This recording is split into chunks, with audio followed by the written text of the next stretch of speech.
Hi అండి, అందరికీ నమస్కారం అండి. ఫ్రెండ్స్, మనకి ఇప్పుడిప్పుడే మరొక బ్రేకింగ్ న్యూస్ అప్డేట్ అయితే రావడం జరిగిందండి. అది కూడా ఏపీకి తుఫాను హెచ్చరిక, భయాందోళనలో ప్రజలు అంటూ మనకు లేటెస్ట్ న్యూస్ వచ్చిందండి.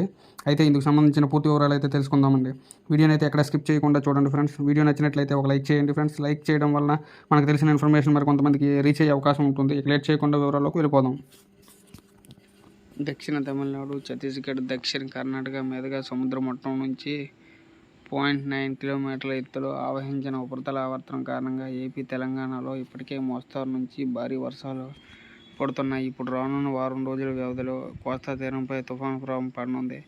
వాతావరణ శాఖ హెచ్చరికల ప్రకారం ఆంధ్రప్రదేశ్కు తుఫాను ముప్పు పొంచి ఉంది. ఉపరితల ఆవర్తన ద్రోణి కారణంగానే మే 22వ తేదీ నాటికే నైరుతి బంగాళాఖాతంలో అల్పపీడనంగా మారనుంది. మరో 2 రోజులకు అంటే మే 24 వరకు తేదీకు వాయుగుండంగా మారనుంది. మే 22 నుంచి మే 27 మధ్యలో బలమైన తుఫాను ఏర్పడే అవకాశాలున్నాయని ఐఎండీ వెల్లడించింది. ఈ తుఫాను ప్రభావం కాకినాడ నుంచి విశాఖ మీదుగా పూరీ వరకు కోస్తా తీరంపై పడనుందని తెలుస్తోంది. అందుకే వచ్చే వారం ప్రజలు అప్రమత్తంగా ఉండాలని సూచించింది. ఏపీలోని ఈ జిల్లాల్లో భారీ వర్షం.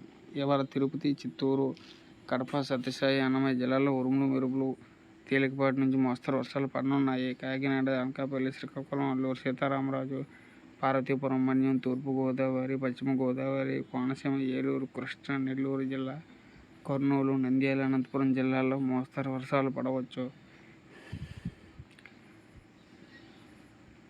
మధ్యాహ్నం తర్వాత కోస్తాంధ్ర, రాయలసీమ జిల్లాల్లో వర్షం పడనుంది.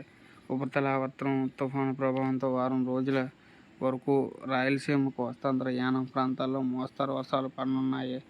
అదే సమయంలో గంటకు 30 నుండి 40 కిలోమీటర్ల వేగంతో ఈదురుగాలు కూడా వీయనున్నాయి.